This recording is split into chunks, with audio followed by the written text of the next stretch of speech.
Asteroid of fear.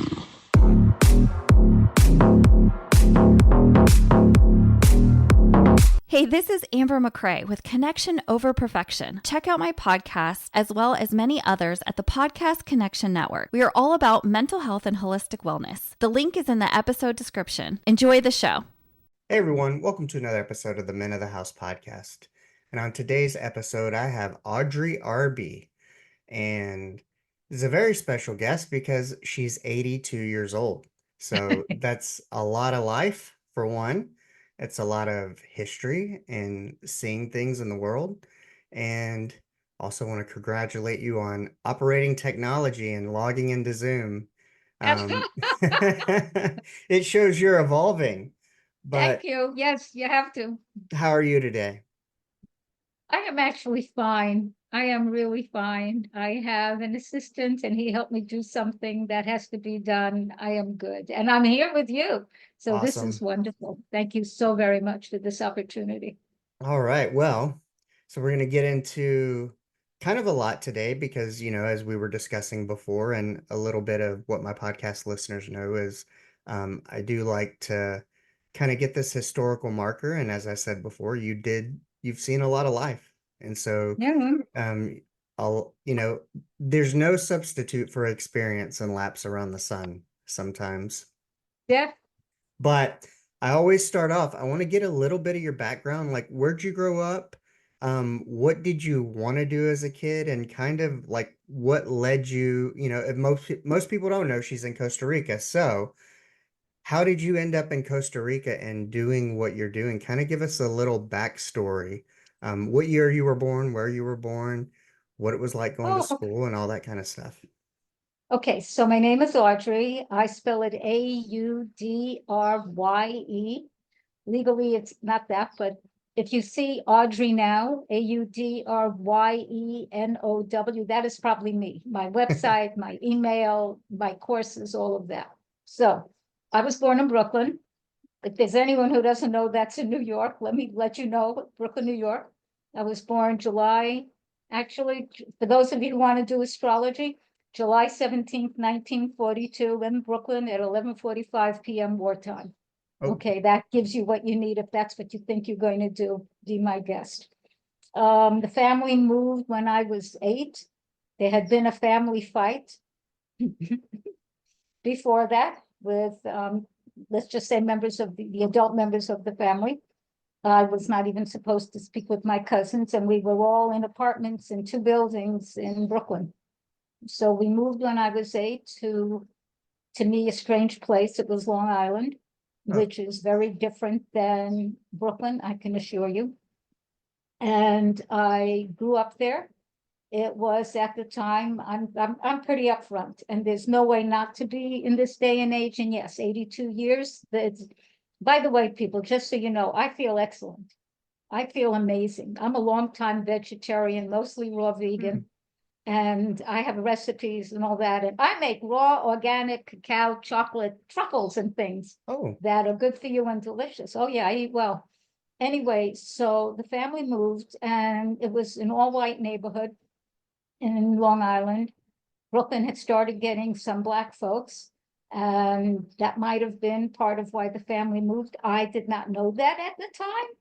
It was a whole other story because there was an issue within my own biological family, which was why I thought we moved.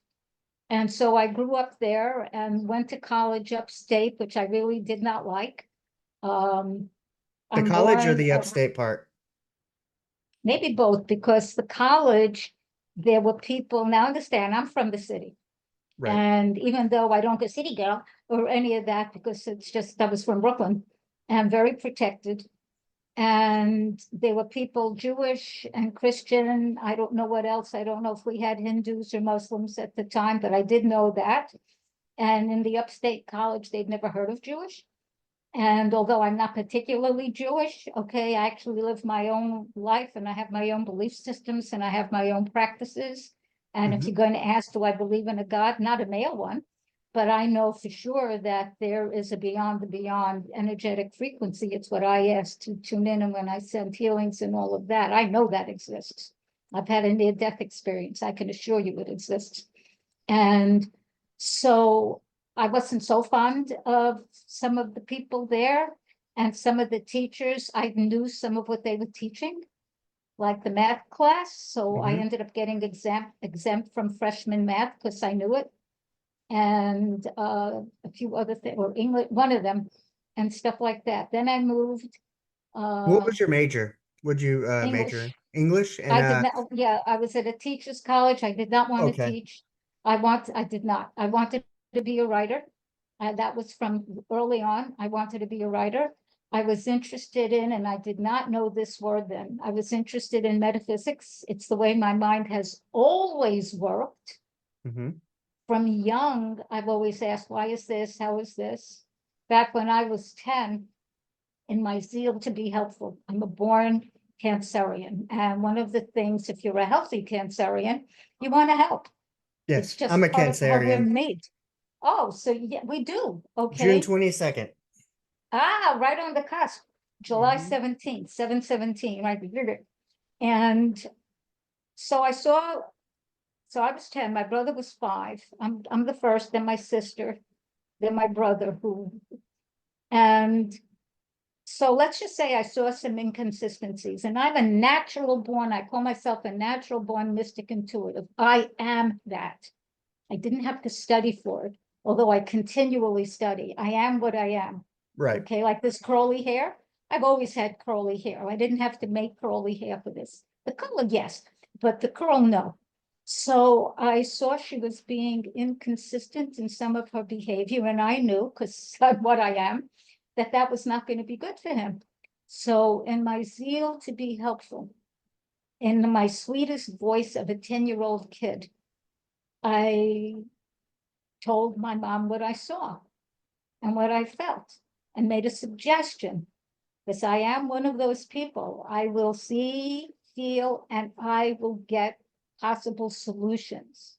I'm made like that. Maybe it's the moon in Virgo. I mean, there's, but it's my consciousness. I am made this way. So she got mad, because who was I? This little pipsqueak of a kid. Did what we would now call invalidate me, told me I was wrong. In essence, didn't know what I was talking about. I was only a child. She's a grown-up. And so did she listen? No.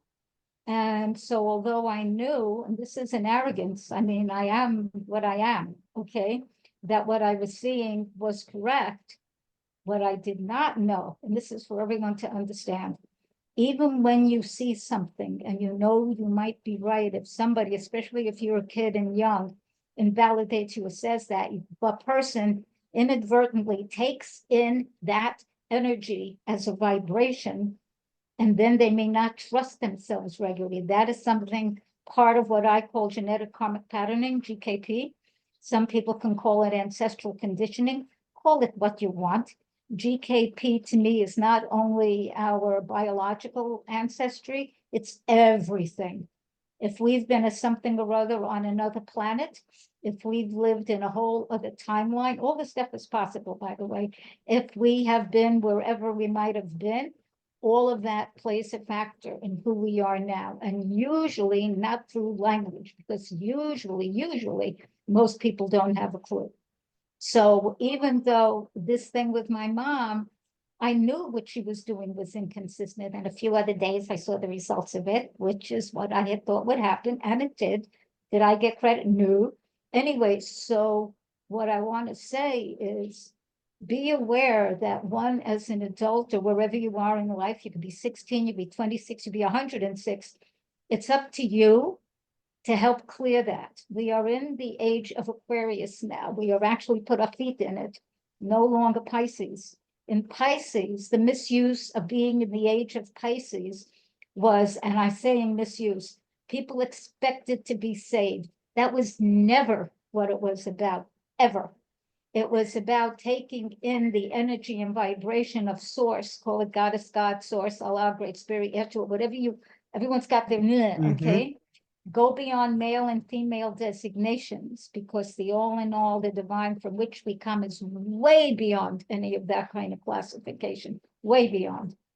And so if people took in that you need to be saved, they're going to walk around being a victim until whomever comes along and saves them. We can't do that anymore. Plus, we're in another frequency edging into the age of Aquarius, which is particularly strong now because Pluto is in Aquarius. And Pluto is the planet of change and revolution and transformation. And it's, for those who may not know, it's going to retrograde back into Capricorn in September, right around the corner, until November 19th, and then into Aquarius for 19 years. Oh, wow. That's going to bring a major change in how we think. Some people call it not from the top down, whether the top is looked at as the one with the most money wins, or the one with the most, but whatever that might be. In Aquarius, it's expected because Aquarius is sort of the sign of the people and the unusual, the different. So it's felt that a lot of that stuff will become somewhat more egalitarian. And Aquarius is not a boring sign. I mean, they are some seriously interesting people, beyond unique. If you have it in your chart, you have it somewhere on the wheel. But if you've got planets in it, that's where you'll find it in your own life. So I think, and then I'll go back, part of what's going to happen as we gallivant through is that, one, we are going to change some of what government, instead of it looking, or business, looking to squash people and only going money, money, money, money, money at any cost whatsoever. And I don't need to say there are many people doing that. Right. Okay. And they'll justify, I'm not even going to get into it because it's not my thing. It's like, okay. And that's going to slowly stop. It doesn't mean the planet goes into Aquarius and you snap your fingers, it's different. It's not like that. It's a process. Okay, it's a process. And I think that different kinds of people and countries are going to be a power in different ways. How we even define power is going to change, which I'm going to get into, like what is success. And I think there's going to be a different part for people that are, what's the correct language, non-binary or non-traditional. There'll be other places for transgender. There'll be expanded, it's not the word I want, expanded definitions perhaps of gender and sex, race, all of this. I am one, by the way, and I'm going to say something most people are going to go, okay, but I'm the same as Edgar Casey. I do not feel that we all came from one race in one place. I do not. I feel that various different racial groups, five root races, came about at pretty much the same time. That doesn't mean 5 o'clock on Thursday. That means within like maybe hundreds or a couple thousand years in different places on the planet with like different aspects within them that they're here to bring forth on the earth. And that we are meant to cooperate, but it's also perhaps like an examination of us as a species and how much are we growing? Do we get along? Are we having a fight? Oh, you're lighter, I'm darker, I'm better, you're not. I'm taller, you're shorter, you don't care. You know, whatever. I was going to say DS thing here. I don't want to say. I have certain initials I use rather than say certain thing. So I'll say DS is dumb, take off the S from the next word and add, okay, that. So that kind of thinking, that has to go. So back to my trajectory. So I went to college in that place and grew and learned and was asked questions that I never even knew existed, and had to explain that I was as human as anyone else to certain people who didn't know that. When I graduated, I zipped the heck out of my parents' house and whipped to New York. City? I had been living in Long Island and moved right into Manhattan. Yes, indeed. And that is when my personal, on a different level, journey was able to begin. Because, and did I make mistakes? Yes. Yes, everyone's going to make mistakes, because if it's something new, you don't know what the next thing is. So part of life, ta-da, listen, folks, part of life is an exploration of who you are and what is life. And to people who have been here longer, like I'm now here 82 years and counting, does that mean I automatically know better? No. Someone could have been here a long time and know nothing on certain areas because they're okay. But most people do know something. It's part of what's kept them alive.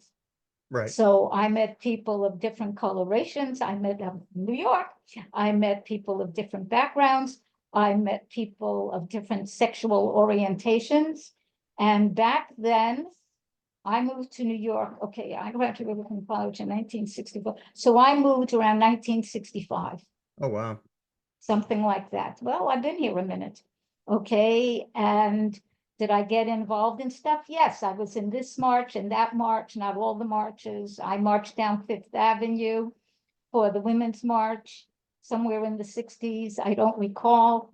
I went arm in arm with my friend, I'll just say her name because with my friend Dolores, and we were in our 20s. So she's a little older than me, so maybe near 30, but I was in my 20s. And people harassed us. And the words they used is insults. Now, listen, folks, and don't get insulted. This was back then. This is not now. This will give you a perspective on what some of us did to create on a positive level who we are now. So there were people there looking to insult us by calling us lesbians, which would have been for most people at the time. Right. And just so you know, I identify she, her, and I'm heterosexual. Do I have gay friends? Yes. Do I have, please. And so what she and I did was linked arms and just like mess with them a little bit and just kept walking. Now today, at least in New York, this is nothing. Right. That was then. The best man at my wedding was It's- gay. Okay, He's a nurse I worked with. cool. I mean, now people can get like, oh, she's going out with AI. Yeah. Okay, I mean, I don't know what the next thing is. The woman is with a robot? Is that what she? I don't know what's going to happen. And I mean, I can tune in and look, but down the line, can that happen? Yes, it can. And if you're not sure, look at everyone's relationship and see how many wonderful ones there are. See what kind of complaints some people like and ask some people if you could design your own male, your own female, your own whatever. And they would be just like a human, feel like a human, speak like a human, touch. Would you want one? See how many people answer yes or no. When I did a course on sex, sexuality, sensuality, spirituality, stupendous sex, your intimacy, healing, exuberance course. So one of the things I ended up doing research on was sex dolls. And I didn't know about these things. They're like us, they're people. Right. And they have all moving parts. And in this day and age, depending on how much money one is willing to spend, $5,000 and up, it can do practically anything. You can design the sexuality, the sensuality, what it looks like, its coloration, its accent. This is available now. Yeah. And it has been. I used to work at a tattoo supply shop / smoke shop / adult entertainment type stuff. And so we would have not full ones, but half mannequins and stuff like that. But I also took a sex course in community college in Florida in the 90s. Yeah. So I know this stuff exists because I did research. So what I'd like to see one, yes, I at the time was, I think, in New York or Florida. They were in California or somewhere, and nobody was funding it for me. So I didn't get to see one and fiddle around. That would have been interesting and see what it could do. So I began meeting people of different colorations and all that, and that became my lifestyle. That is my lifestyle. I live a very multiracial, multi this and that kind of People are lifestyle. people. Well, that's it. I look for people with an open heart or they want to grow. I look for an open mentality. I Right. look for somebody that got some kind of warmth and has some kind of positivity about them. If somebody is a walking complaint and that's all they do, they're not going to be one of my close friends. I No. have to tell you, you can be a client because I can help you with that. That yes. You can take my courses. You can buy. My artist in the other room. I now paint rocks, and you can go to you can go to my website and see them. We're updating it, and as I said, Audrye now, AudryeNow.com, and go to art, and then go to frequency stones. Okay. And you'll see a slew of them. And the itty bitty ones won't cost that much to mail from Costa Rica. And they are very reasonable. The bigger ones, they cost more money. And will they cost to ship? They're rocks. Yeah. So it'll cost whatever it costs. I got a question. Um, How did you deal with, you said there was some invalidation as a kid, and yes. between the time you were 10 and let's say reaching this point now where you're setting off on your own path in New York, how did uh, you are what you are, you knew it. How I did didn't you know what I was. well, I was okay, figuring out what I was. I so knew what I wasn't. how did you deal with that invalidation in keeping or exploring that confidence of figuring out who and what you Okay, were, and that took a not let while. it trip you up as much? I'm sure there Well, was some stumbling, but that's the trick. Remember I said that I thought that because I knew what I was saying was so, and then I saw right, quote unquote the proof of it a few days later. And that didn't mean I'd go to your mother and go, yeah, see, bad move. I still was affected. This is the part that came as a shock, and I didn't know it till years later by being invalidated. So if you've been told, whoever you is, you, okay, yeah, no, you can't, you're not supposed to, all of this, and it isn't a decent reason, like, no, don't go in the middle of the street when a car is coming. It could hit you. That will damage you. You are still made of flesh and bone. Okay, that you pay attention to. Until we're at such a high frequency, we can transmute this and just lift. I don't yet know someone who could do this. That doesn't mean they don't exist. I don't personally know them. So what happened for me is I was very insecure. I had a hard time trusting some of what I saw. did it create doubt And within yourself? yep. Okay. And I had a hard time believing in it. And because I also happen to be intelligent, so I'm this mixture of intuition and intelligence. And even took a test at some point later, and I got whatever you get, and it's like, oh, intelligent, and all this kind of thing. I went through enormous self-doubt, enormous. I also, I overate, and we did not have language like we have now. It did not exist. Did not exist. I was eating out of emotional reasons. Hmm. I also kind of knew that because I wasn't always hungry, but I did not know. And a friend told me later, another psychic who tuned in, she said, you were addicted to sugar. There was no language when I was 15 about sugar and addiction, did not exist. Right. And I loved sweets. And although my mother was a very holistic cook, we used white sugar. And those Mm, of you who might use quote unquote brown sugar, that's still white sugar with maybe some molasses thrown in. It's not any healthier. What do I sweeten with now? Because I use dates. okay. And if I need to, I use, it's hard to get in Costa Rica. I bring from the States. I use raw, can't get raw, I get organic dates, and I like it with the pit in because they dry out when the pit is removed. So get it with the pit in if you want them to be at all moist. And I also use agave. Yeah. And I like the raw, organic agave. In Costa Rica, I can get organic. I haven't found raw organic. So when I go back to the States, I shop. Yeah. Bring it back. And as long as it's packaged, you can bring it back. I can't bring back food, fruit, none of that, okay? But this. So what happened was I began doubting myself, and it was only later when everyone would say, and a lot of people, you're so intuitive, you're so intuitive, you're so intuitive. So I began trusting it more. And I became professional psychic because I studied some astrology. I mean, I'm into this, okay? You'll Hmm. know what you're meant to be when you find yourself constantly going towards the same thing. All of metaphysics fascinated me. That wasn't even a used word when I was a kid or a teenager. It was not, so I had no one to study from, not in my background. And I loved art. I would draw things. I didn't know I was going to be an artist, but I actually had a gift. That was like, whoa, Right. and this kind of stuff. So I was actually, it was the same Dolores, interesting, who I walked down with. So I was at Dolores's house, And yeah, because how old was I then? I would have been in my early 30s. So I officially became professional when she asked me to do a reading because I'd studied. Well, so I so right before the psychic part, you were in New York with Dolores marching down the street. What were you doing then for work, or what did you do Ah, before you okay, figured this out? okay. So I explored.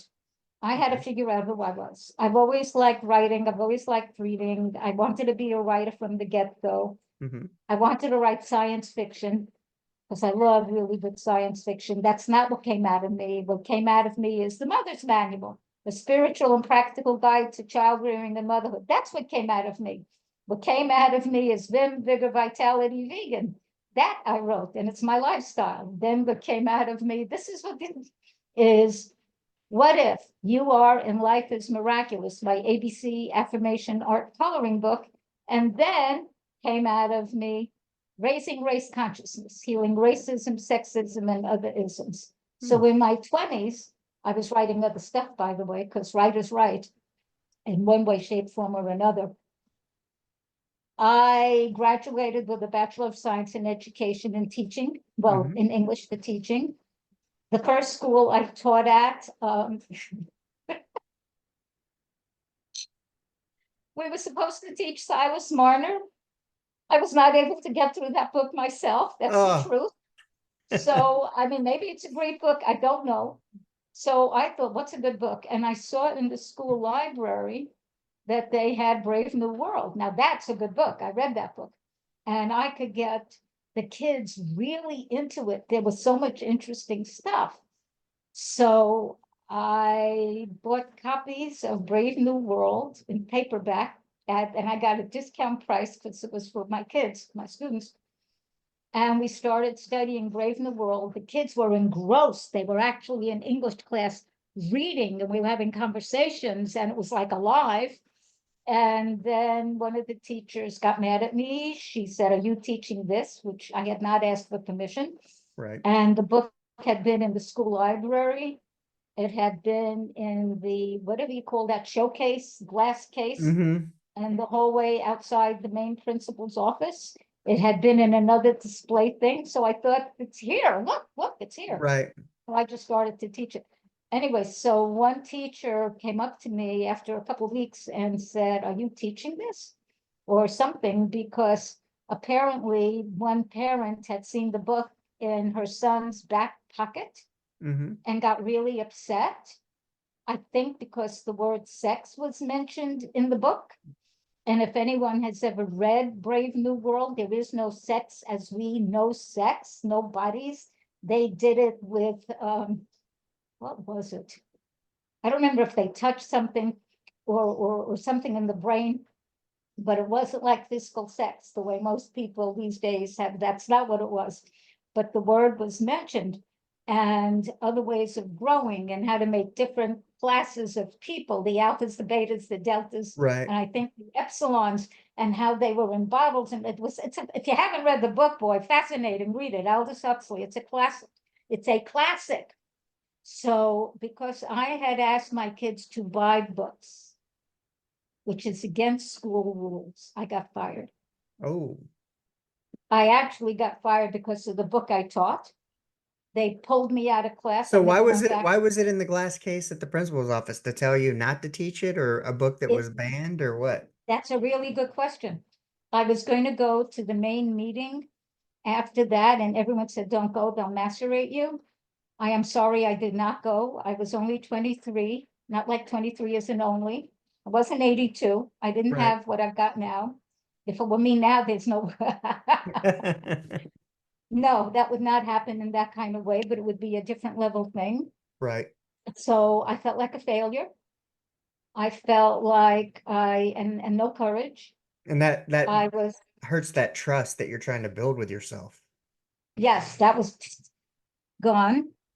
Um, one of the parents came up to me later and said that his daughter said, "I'm the only teacher she has that makes her think." I started to cry. And she had collected as many books as possible, because I had to return the books. And they wanted, no, let's see. They wanted to learn, they wanted to read the book. Mm-hmm. So I think I had whatever it was. Somehow there was an exchange where I gave back whatever I could give Mm-hmm. to the kids, because I could give it to an adult, let them do whatever they want. And because I didn't want to be involved. And he said, no. And so they handled whatever they could handle. But my name was Mud at the time. And I did not realize, I was 23 people, how many people just told the line, Mm-hmm. because this is the line and I'm not made that way. Me either. I'm made to really, as much as possible, be truthful and authentic and evolve. Have I always had the requisite courage? No, or I Me would have either. gone and marched right into that and said, so, or nicer. What is this thing about that I had kids buy the books? Why is it in the library? Why is it in this display case right outside the principal's office? Why is it over there? I would have said that. And I am smart. And most of us here are, and that kind of thing. But I did not then have the courage, mainly because not all, but most of the other teachers said, you can't do that, you can't do that. They'll tear you apart. They'll tell you, what were they going to do? But it's also like, They- I think it was just such a different time too, because you're talking about not It during that was. same time, your women are fighting for equality and marching.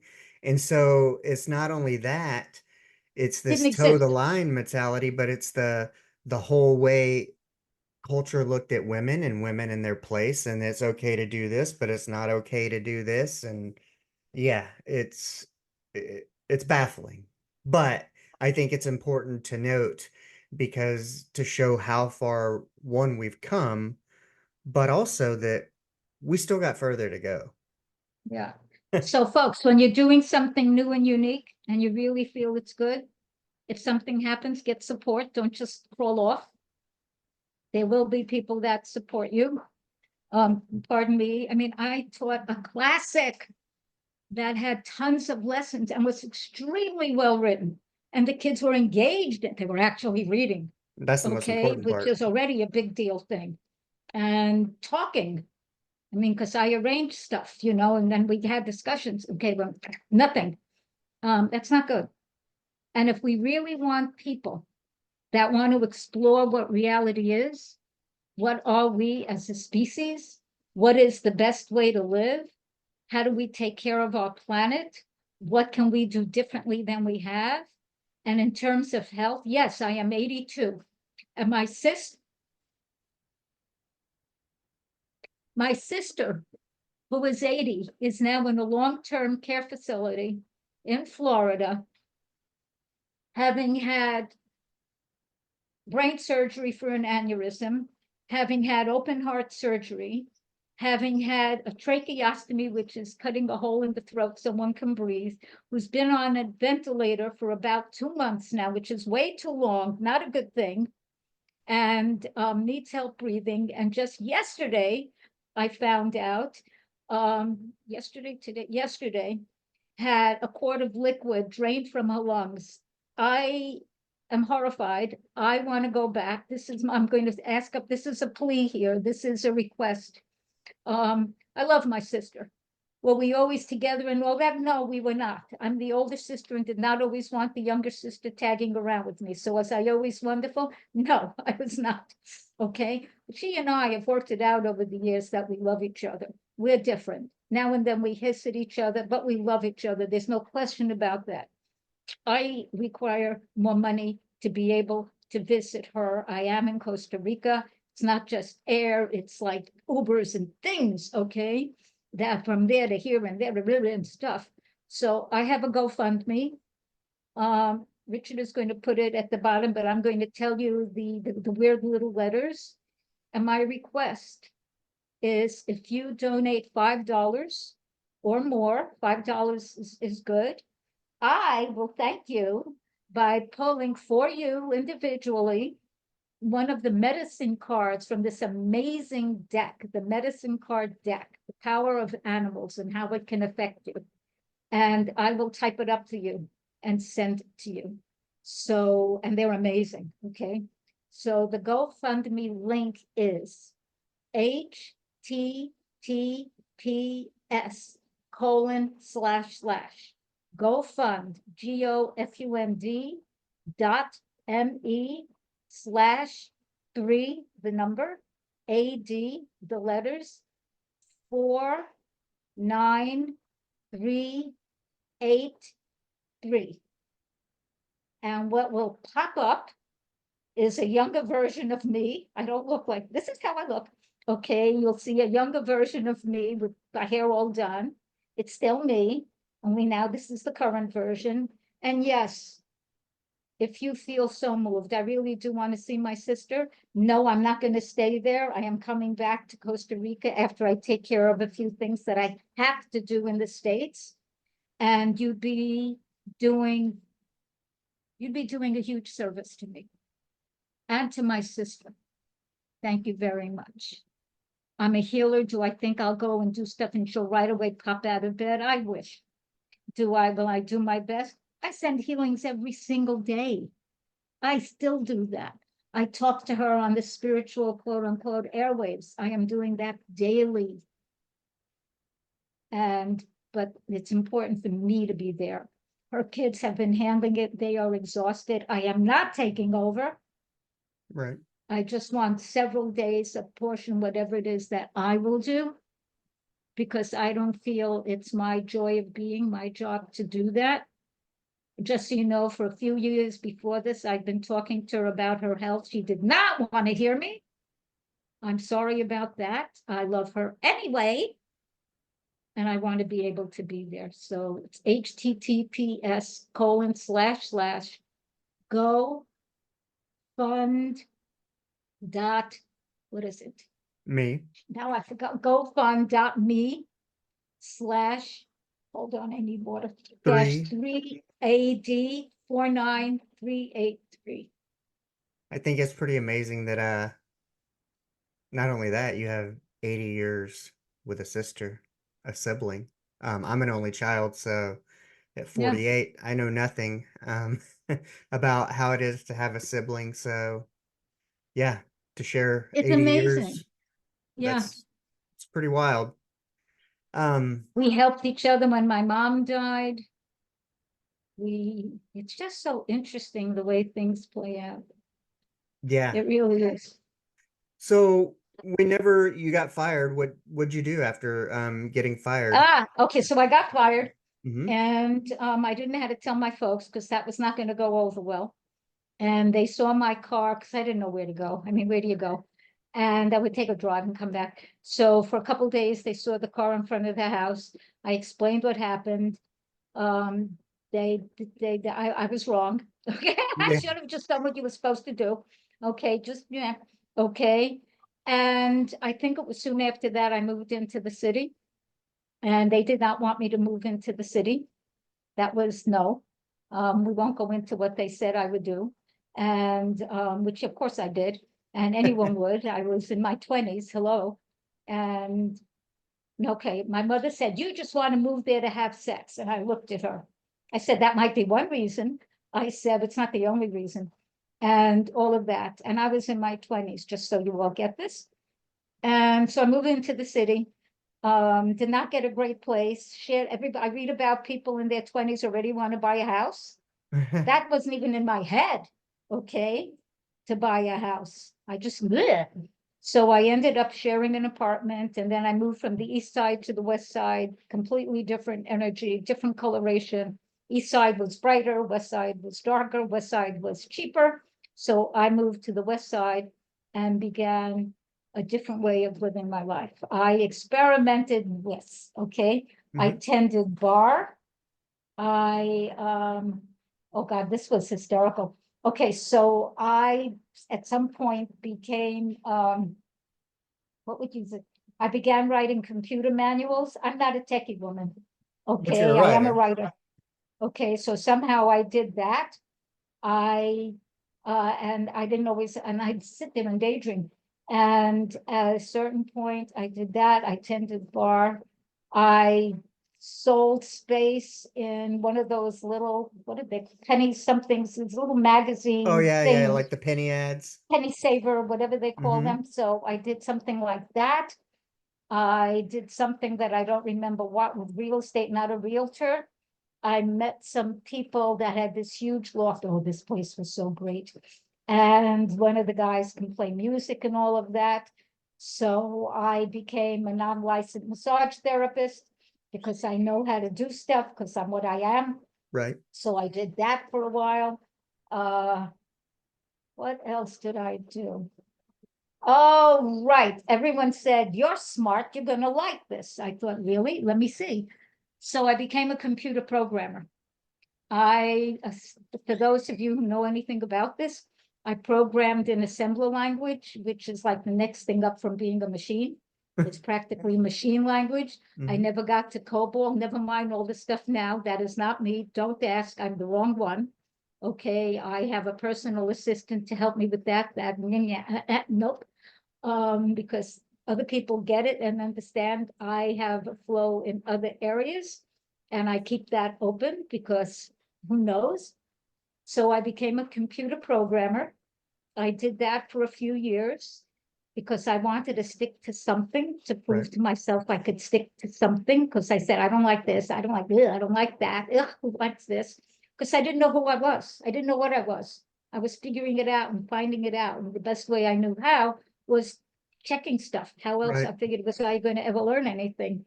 So after I did that for 2 years and hated it, no, I loved figuring out the problem. I loved that. I loved writing it out. I even liked checking it. I did not like testing and retesting and retesting. I had no patience for that. Because when you Mhm. write a program, it has to be tested a bazillion ways for all the kinds of things that could happen in life. So you have to be extremely thorough. I was interested in figuring out the problem. Right.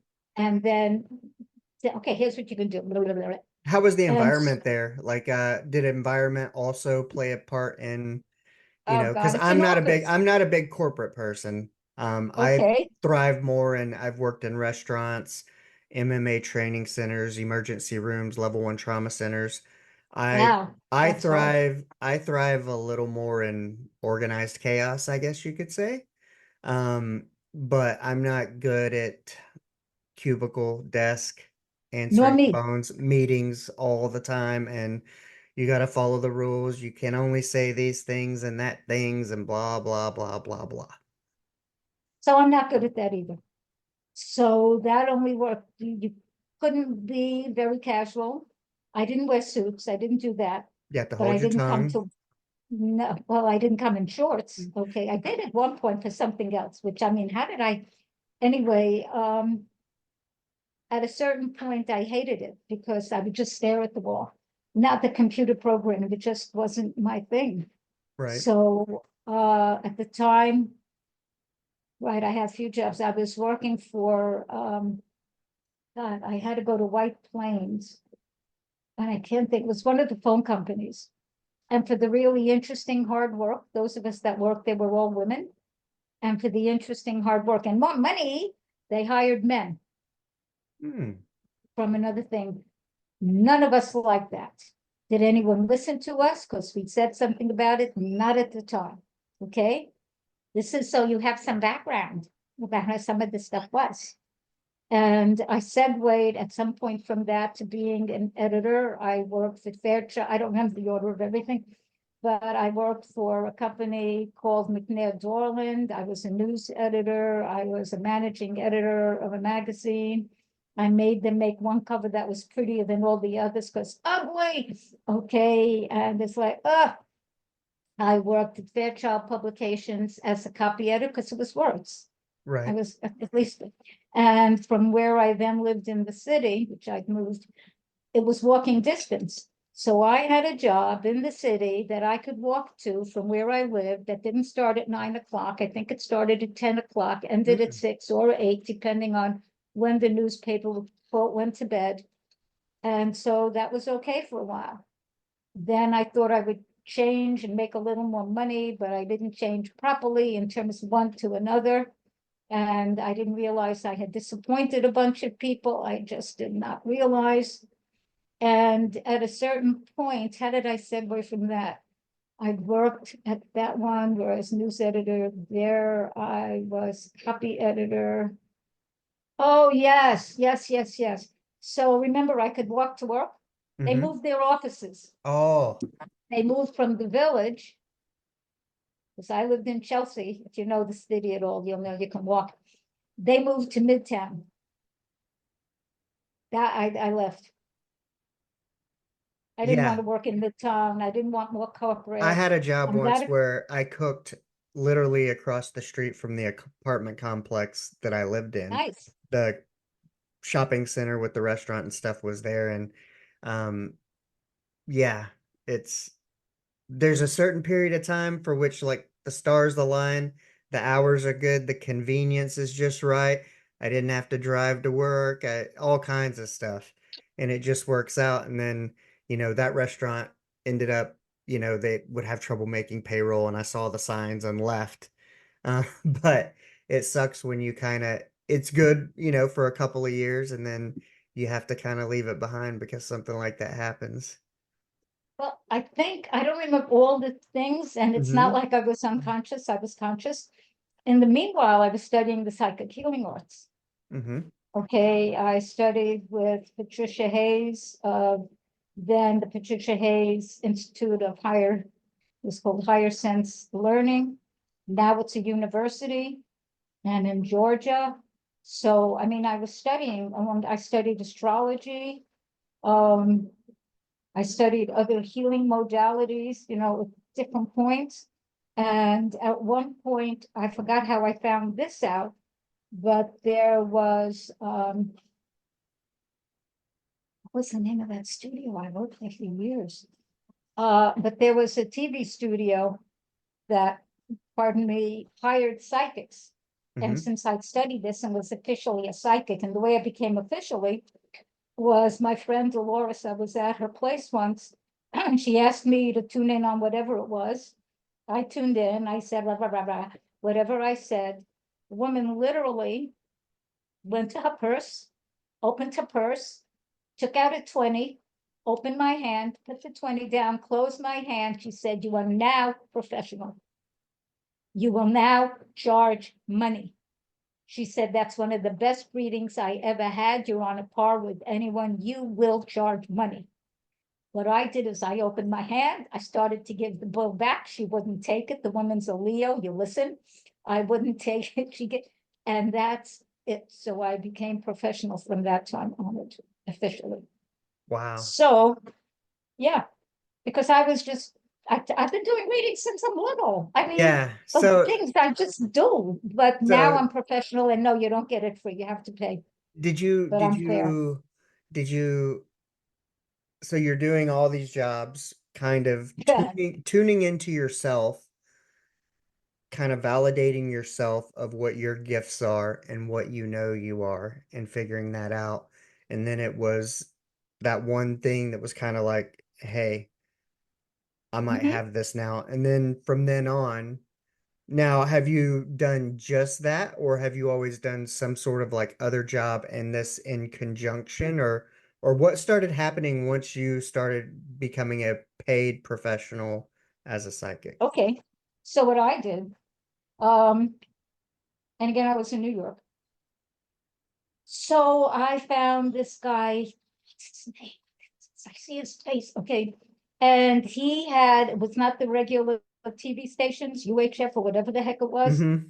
And he paid you to do readings. So I went to him, he tested me. You get tested by doing a reading. That's how you get tested. Right. So I did a reading for whomever.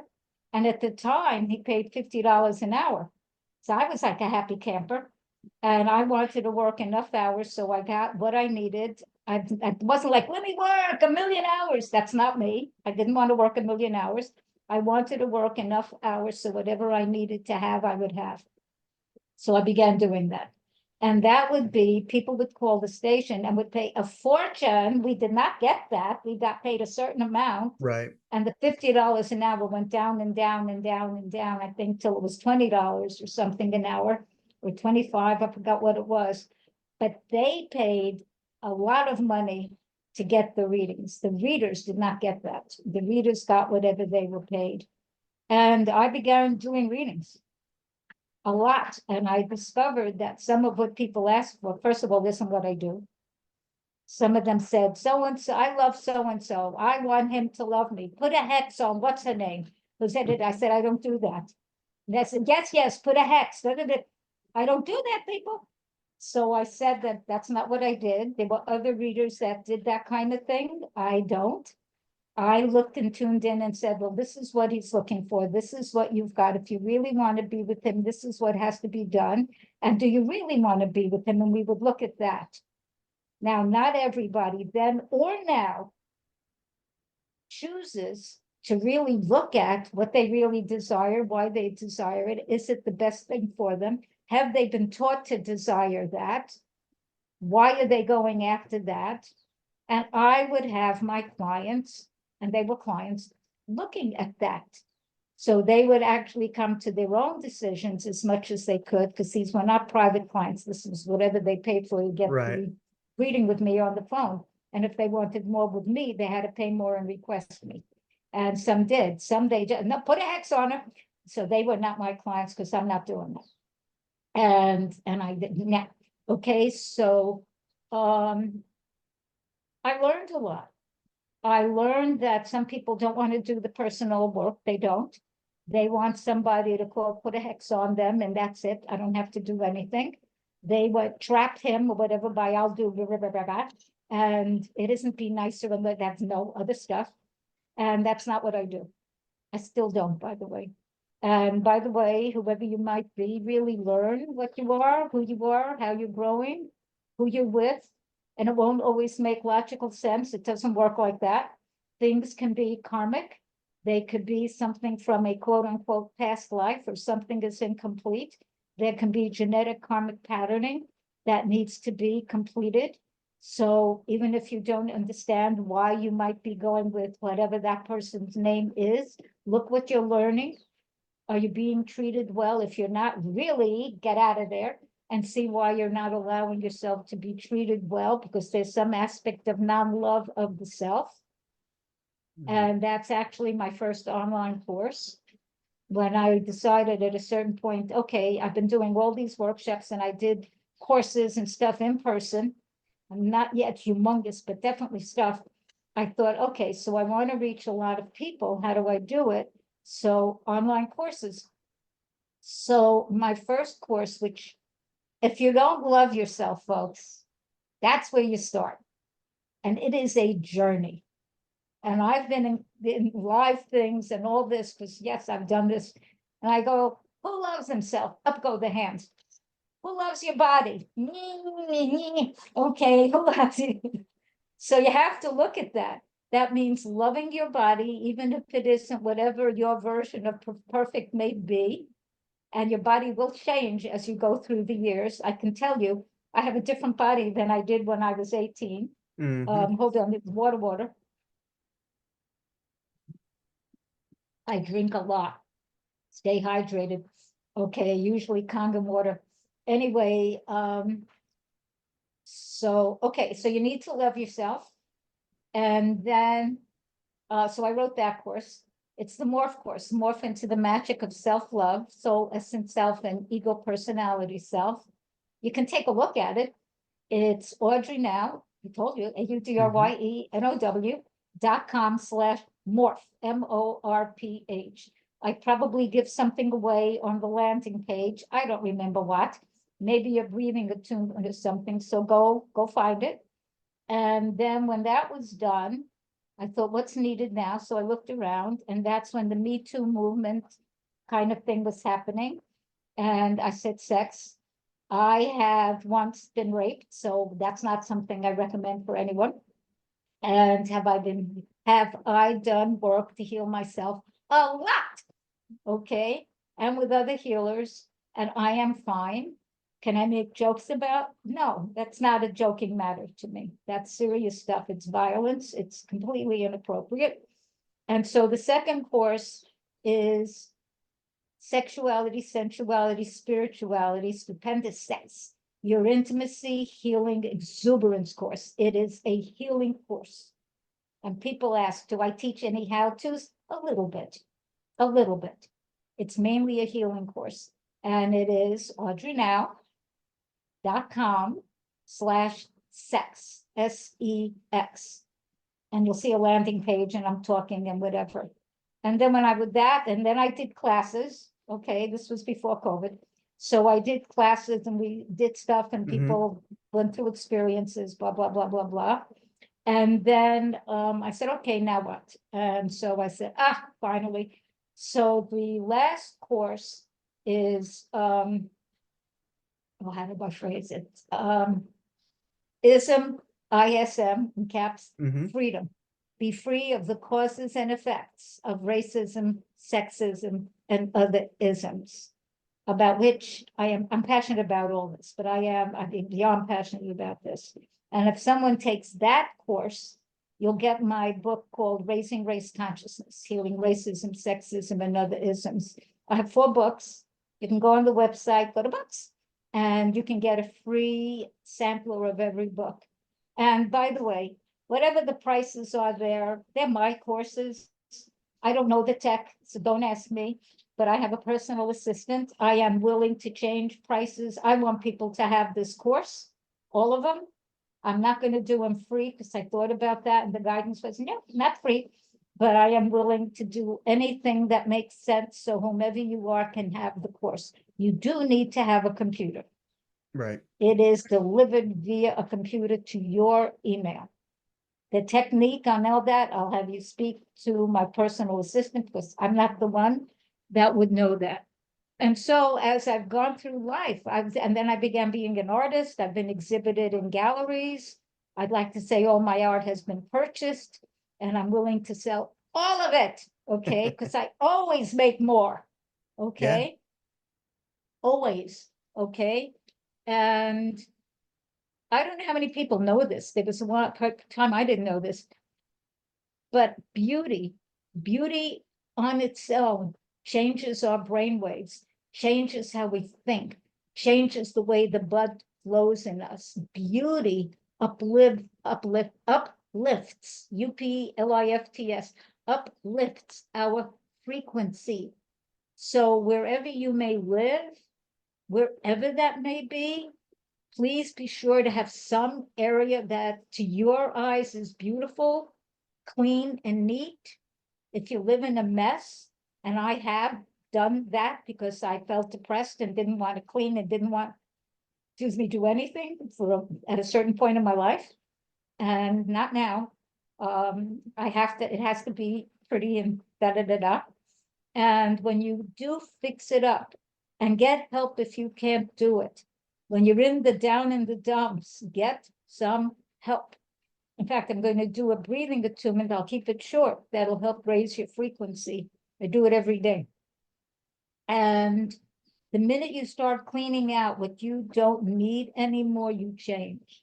And if we've kept something, it has either an emotional, a mental, a psychological, an energetic tie to who we are. So when you're releasing stuff, you can feel exhausted. So pay attention to what that tie is. If it's something negative, it reminds me how much I can't stand that thing. You don't need it. Give it away. Bless it. Recycle it. Do something with it so it's not in your home anymore. Do not hate it.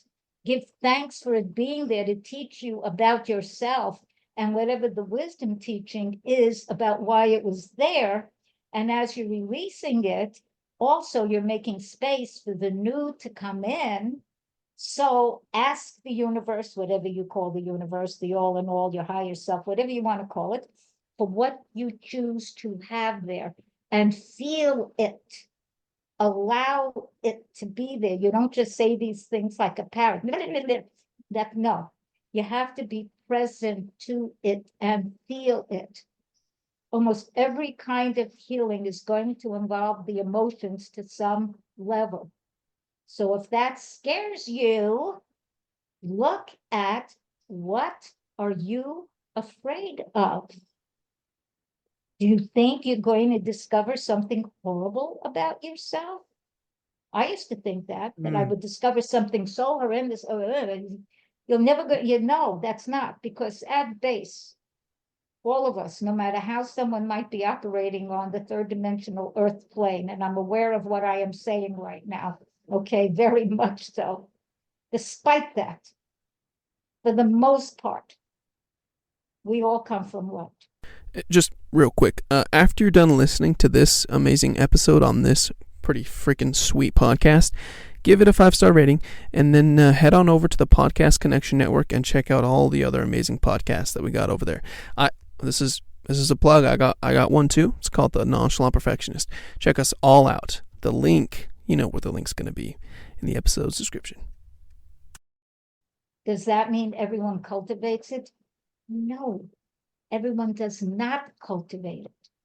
There are people who have let, I'm going to call it negative ego, running rampant, rule them. Instead of self, capital S, soul, essence, self, little s, ego, personality, self, instead of going to the higher, they've gone to the lower and lowered it. Ego and personality aren't bad, but if all it is me, and Yeah. nothing, step, nope, that's no.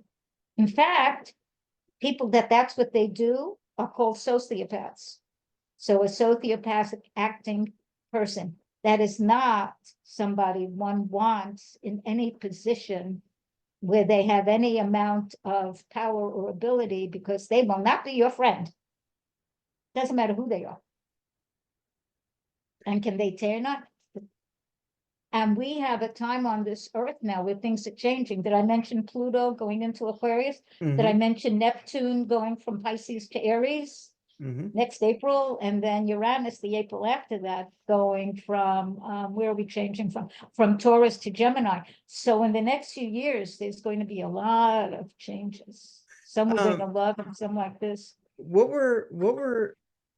years, like when you started the psychic thing, what was people's Official? view? What was the world's view on psychics at the time? Oh Because I'm God. trying to get like, because I like to watch, like, let's say, like a lot of true crime documentaries and stuff. Okay. But or I'll watch these series and, they'll talk about old crimes, whether it's like the 60s, the 70s, the 80s, and that they would sometimes enlist psychics to help maybe locate. And so, I kind of know because I was born in 76. And so I have my own opinion, but from your point of view, what was the outside world's view of psychics and how has that Oh, shifted? Because they would probably thought it depend. was on some other level or not real, or, There was people, some of that. they didn't understand energy or that there No, was more out there. no, no. So depending, there was some, I can't stand this phrase. Okay, now people say, I'm just gonna laugh. Woo-woo. Oh, Right. you're so woo-woo. Oh, that's so woo-woo. Okay, blah, blah, blah. So now I know if somebody says that, they really don't understand about energy. They don't, and We now say it listen, we say it jokingly, like me and the circle that I'm in, we call it, we say we're gonna go on some hippie woo-woo shit. But the thing is we believe it, but we say it more as a term of, because some people endearment. don't believe it. Yeah. So there were people who used that as a way, if they could denigrate this, then they could feel superior. Right, Okay. But you can't denigrate what I know is real. right. Okay. I mean, I had a near-death experience when I birthed my daughter. And I'll get back to your question. I talked to the shiny light beings. I was in this energy that, so amazing, so gorgeous, so beautiful, so high, so loving, beyond anything. So do I know, not just think or hope, that there are dimensions beyond this? Yes, I touched it. So I know. So in terms of when I first started doing this, how old was I? Because I was in overlap. There was an overlap when I worked at Fairchild Publications. And then I went on that TV thing. So I think I was in my 30s. No, I had Alana. Did I have Alana? I had her, I was 38. So I was either in my 30s or 40s, somewhere in that. So if I was in my 40s, it was in the 80s. So when I became full out doing this, there were people who would think you know everything. And then they would order like it was in a menu. I'll have a general and then this and this, like it was a general reading, which Mhm. meant whatever I see is what it is. Because if I was doing that, not a private client, if I was doing it on TV, or when I had my own show, at a certain point, the guards told me I had my own show. I'm not a reader. Blah, blah, blah. So I started my own public access show, scared the daylights out of me, but they told me I had to do this. So I started my own public access show. I ended up winning an award Oh, cool. for inspiration. I went after it once. I won it once. I never went after it again. Okay, okay, and all of that. And the minute they heard that it was a psychic, the phone started ringing because this was live, folks, and this was New York. Oh, man. And at the time, my daughter was 7, give or take. So we're talking, oh, she may not want me to do. So this would have been around 1987. Go figure out what was going on in 1987. I don't remember. I was busy doing it. Wow. And there would be people, if you're a psychic, they thought you'd know everything. And these were not the ones that wanted me to do a hex or whatever. It was a different audience. It was a different TV show, a different studio. It was a different thing. And they wanted to know real things. And this was quick. Private client, I said, then you have to call me and book a session. People Right. still do. And yes, I'll work it out. And I take payments and all this kind of stuff. And I found how many people, if they didn't think they were being judged, flocked to psychics. Now, some thought that the psychic was going to solve their life issue. We don't do that. We'll see what we see. We'll give you guidance. We will make recommendations. I definitely do that. Most psychics do. However, the actual living of your life, the decisions you, whomever you may be, make are up to you. You have the responsibility. You are the arbiter of your life. I am not. I will tell you what I see. If I see something really strongly, I'll say this is really a good idea to do. I will definitely let you know. If something feels maybe, I'll say this is a maybe. If I think someone's doing something that could be dangerous, I am for sure going to tell them. Most people are afraid, at least the ones that I've said, don't tell me when I'm going to die. That's not what we're here for. It's rare that that's what I see. On a very extremely rare occasion, I may get so-and-so is getting ready to pass. In fact, when I was reading someone, and it was a woman I worked with, as I was the editor, okay, I was copy editor, actually, and I want to give, okay. So when I worked for Fairchild Publications, I forgot, but wherever I was working, I was the copy editor, and she did other stuff with the computer. And I saw that we were in the ladies' room and we were talking, and suddenly I got this presentiment that her father was close to passing. So you ask, how do you say that to somebody? It wasn't client. So I can't ignore what the guys show me because they're showing me for a reason, not for me to just throw it out. And it was for her. She was right there. So I asked her, we knew each other. I asked her, had she seen her dad lately? How was he? She said, oh, she said, I was thinking of going either this weekend, but I'm not sure. I said, I think it'd be a good idea if you go, if I may say, because they knew what I did on the side. And she went, and I don't remember my exact language, but in essence, I told her to complete her relationship. If there's anything she needed to say that she hadn't said, say it. If there's anything, and I found the way, because the guides give you the words to say it and do it. And I'm glad she did, because he did pass on a little while after. I don't remember if it was a month or whatever. So it's a really good thing that the guides had shown me what they did and blah, blah, blah, blah, blah. So if you get intuitive stuff, not ego stuff, it's different, okay, about something, start testing it out. Not a huge, start Right. small. So you could begin trusting yourself and trusting yourself and trusting yourself. because we as beings are given warnings about stuff. Stuff doesn't just happen. It just happened. I had no idea. No, we're given warnings and presentiments. We are. It is up to us, each individual, to pay attention and act on it. Not to, that is not. We are a highly intelligent species. We have more talents and abilities than most people know.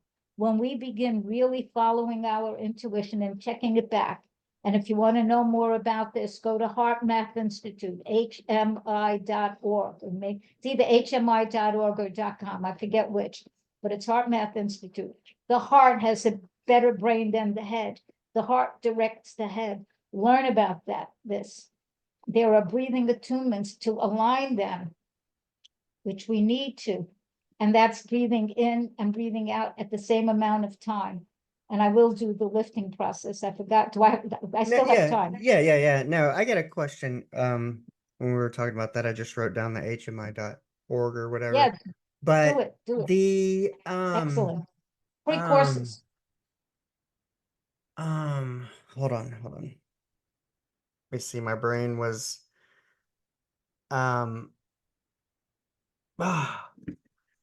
it's right on the cusp of my thoughts. Oh, darn it. I can't remember. I'll remember. I know, and Eventually. you can, so Oh, wait. I got it. At what point did you learn? You said that you got the intuition and you knew you kind of had to say it to her because she was there. It was for we her. were right there in the bathroom. How did you come to learn that when you receive the intuitions, if they're for someone else, that kind of you must give them away, that you can't either keep them, ignore them, or toss them aside? Because the thing was for her. The information I was given was for her. It wasn't for me. I didn't need to know that there was a chance, I'm going to say that her father was going to pass away soon. That was for her. Right. Well, I mean, My job, my joy of being, my job was to find how to say it to her in a positive way, with keeping her on an up level, not scaring the daylights out of her. That was not what I was meant to do.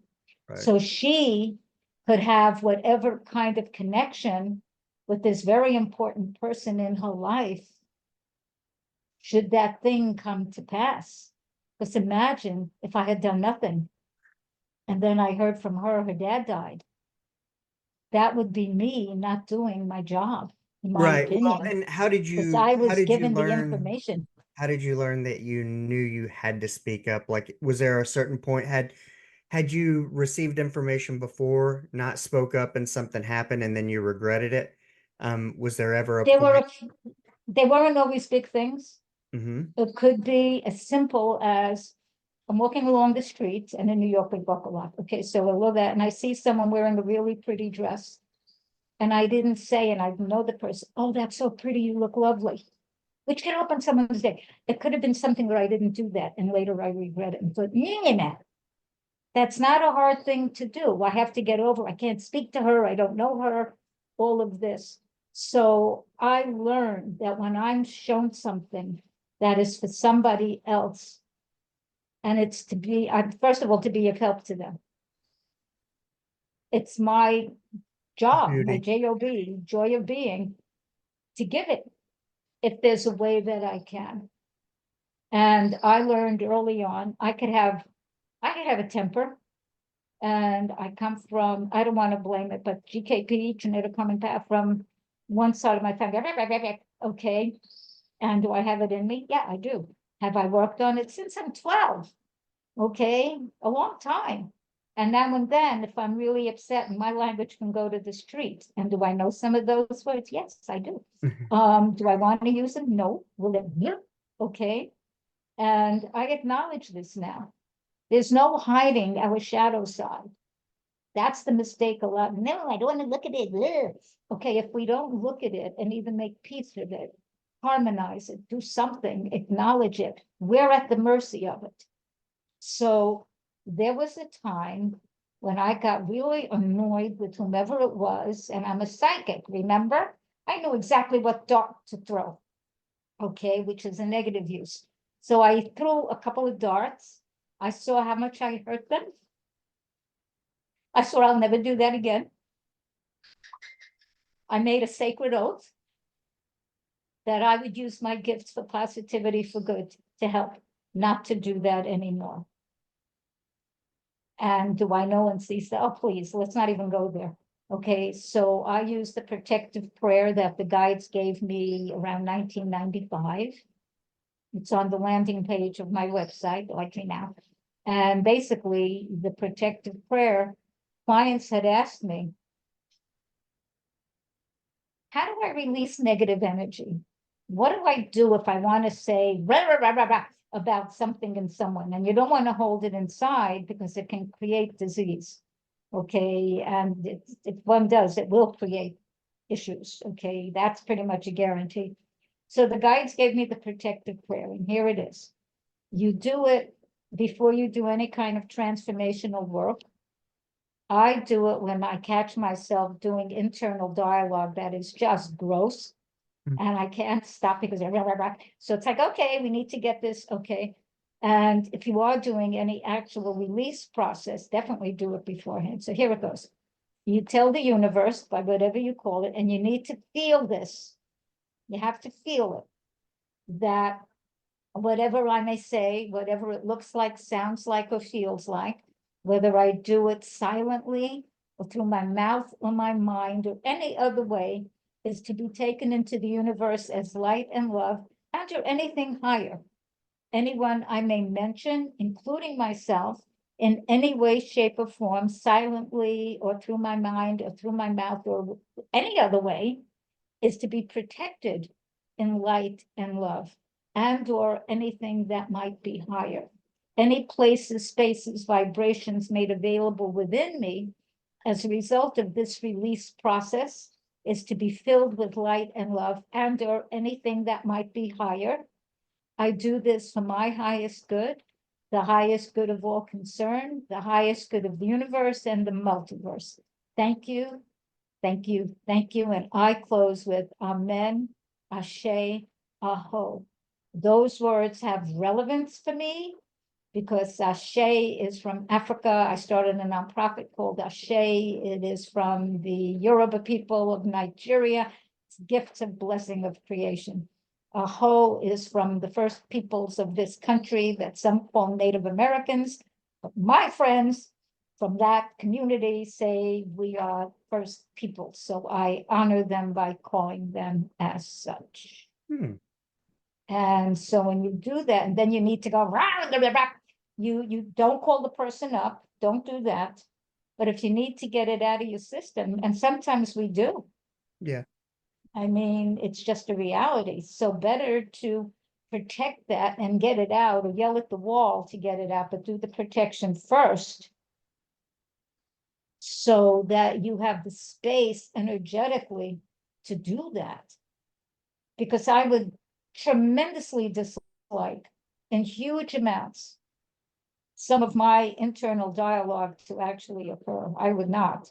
And when I'm in it, and yes, because you're okay, but that doesn't mean that that's what I really want. In my deepest self, it is not. So you get to know who you are, the different layers and levels of what you might consider your own reality and the reality of others, and realize that if you might say something when you're feeling angry or hurt or in pain and it comes out all backward inside out, so for someone else, they're not different. It doesn't mean if they come that that's who they really are, which doesn't mean to allow yourself to be misused. That's a no. Do not allow yourself to be misused. So you do the healing work on yourself, or you allow yourself to take some of my courses, and I am extremely comprehensive in those courses. I'm one of those very content-rich people. And once you've taken a lot, okay, I'm a writer, and once you've taken the course, you keep the course. I don't take it back. And because there's so much in it, you'll always find new stuff. And I advise spending minimum of half an hour a day. And yes, I have a recording that goes with the course. And I give what do I do? I give a breathing attunement, I give an affirmation, I give the teaching, whatever it is that I'm teaching. I give usually an exercise because, hello, something to do. Yeah. Well, you got to And put it then, into practice. yeah, and then at least 10 minutes, 9 to 10 minutes, where right then and there you practice some of that stuff. And Well, if you want to do more, there's more, because I told you, I'm very comprehensive. so You can given look back. all that you've done and having done so many different varied things and coming to this, how did you learn to define success? Because, there's where we grow up thinking success is becoming a teacher and towing the line or going into corporate like myself. Sometimes we think success is money, but then you find out you're not fulfilled even if you're making the money and you look for something else. So how have you come to define it? So I look at that. So success is the multitude of things. Mm-hmm. One, it's learning who you are. It's opening your heart to yourself. It's clearing, I call it junk. If you want to be fancy, it's JUNQUE, or it could be JUNK. It's clearing, and it's just stuff. I maybe shouldn't even call it junk. It's just a part that didn't get loved and is acting out. It could be that simple. Okay. So it's making peace. And yes, we normally need help and support in this. Did I do all the stuff I've done by myself? No. Oh my God, no. I've had other healers and teachers. I've done exchanges with some of my own teachers. Okay. So part of success is learning who you are, Mm-hmm. loving yourself. What are you here on earth to do? What is your why? What is your purpose? What excites you? And then finding a way to do it in some kind of way. And if at all possible, monetize it, because we're living still in this third dimensional reality, and there needs to be some monetizing. If you think, look, I've done a bazillion things, why don't I have a bazillion dollars? I think that's a good question. One, I made one or two inappropriate investments, and it just and how could I, a psychic, do that? Because I saw it could really be good, and I saw one part maybe it wouldn't. That's where it went. But also, not everybody, I discovered, really wants to grow, or they want you to wave a magic wand and then ta-da! But it involves personal involvement in your own growth. And the way I put it to people, and you can laugh, is, do you want someone to have your orgasms for you?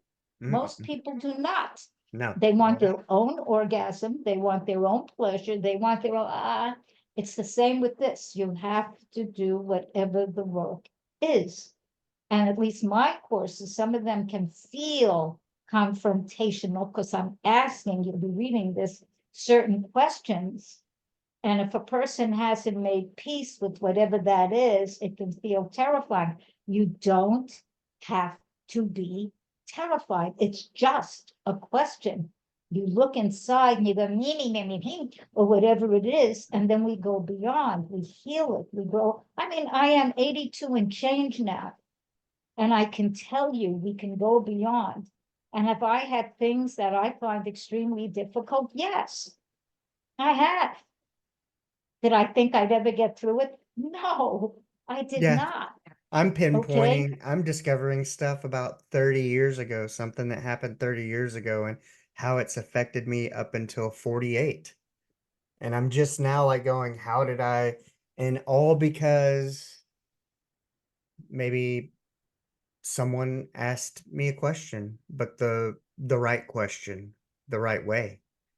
And it's like, oh my gosh, like this deep dive, and kind of like, and it made me think when you said, hey, it could be confrontational, because, I do coaching and stuff, and that was part of the coaching, but, it's not, if you want to get to where you want to go and be truthful to your purpose, you have to be a little uncomfortable. You have to be triggered. You have to figure out why. But the thing is for me, if you're really into improvement and self-growth, you don't find it confrontational. You don't find it triggering. No. You find it necessary. Exactly. It's part of the process. I mean, I don't know how it feels for a plant when it's a little shoot coming up through the earth. How is it coming out of the seed? Is it easy? I'm not sure. Depends It on might how be hard the like, ground it is. might be an orgasm, or it might be, oh, this is a little hard. I have to break it a little bit. So, but it's not a hard thing. It isn't. I mean, my daughter was born through an emergency C-section. That's when I had my near-death experience. Another conversation, okay, which was real. Oh my God. Okay. But an emergency C-section, not generally big fun. Okay. Then I had my daughter. And that made everything beyond worth it. There's no, oh my God, please. So when what you're getting is way bigger than a relatively small discomfort, I'll put that in quotes. Not a big deal. Can we learn to do things better and easier on this planet? Yes, a lot. A lot. Does that take all of us? It helps because we all have something to contribute. Yep. When I tell people, okay, I am a long time vegetarian. I've been vegetarian for over 51 years. Okay. I've been mostly raw vegan, maybe 25 years. I'm not sure. I have to look at when I graduated from from Dr. Brenda Cobb's, not School of Venice, that's where I studied the other.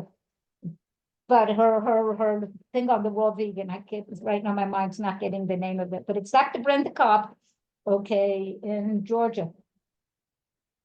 And my health that's part of why I have excellent health. But when I first started it, people thought I was nuts, some of them. You're eating what? And when I first started to be a vegetarian 51 years ago, you're eating peas and carrots, that's it?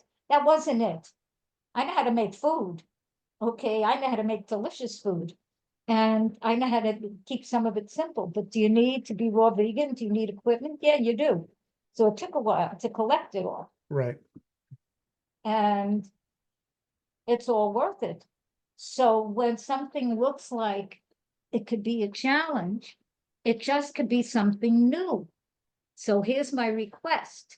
If you would like better health for yourself and for the planet, and I am one that says yes, please, at least one day a week, every week, be vegan. No meat, no fish, no chicken, no eggs, no cheese. One day a week, every week. Why? Because you'll start cleaning the air. There'll be less whatever that makes the chickens eat, or the cows will have less methane. The air will start getting clean. If you eat like this, and I don't mean then, excuse me, people who might manufacture this, people who make ultra processed food, which I had another term, somewhat of an insult term, so I'm not going to say it, which is a great to me. Okay. The ultra processed food, all the stuff with the tons of chemicals. That's not what I'm referring to eating when I say be vegan. Eat as holistically as you can. You can cook. I'm not saying you can't cook. Okay. All that, but do it with something that you can at least say the words. Don't use stuff you can't even say what the words are, and don't eat that. I don't know what the heck it is. I admit, no. If you can't even say it, and it didn't somehow grow from a plant that you could recognize, or new plant. I'm getting all kind of new food here in Costa Rica, by the way. Like, yeah, okay, some of it delicious, some yeah, okay, and eat it. Learn how. Vegan food, properly prepared, is delicious. It's really yum. And you'll grow and evolve, and you'll feel lighter, and you'll feel stronger. And for those who may think that they need protein and animal, and blah, blah, blah, blah, blah, watch, is it still on Netflix? What is it? The Game Changer. Watch a movie called The Game Changer. It's about these athletes. I'm 4'10", they're 5'10". They might be 6'4". I mean, they're big. They're okay, not like me who go, oh, you're so little. Okay, 4'10". and all of this. And they all switched on the word of their coach Mm-hmm. to a vegan diet, cooked food. Okay, they were vegan. And their games got better, their strength got better, their practice got better. They got stronger and they got healthier. And I believe the wife of one of them, at least when I saw the movie, you can get a cookbook. I mean, I'm a raw vegan. I don't want a cookbook. I have a book, Vim Vigor Vitality Vegan. I've got my own book, VVVV. And all of that. And I read others. And I go on Google and I get recipes. Okay. I mean, we're in the age of It's this, the uncooked and I make book. stuff. Yeah.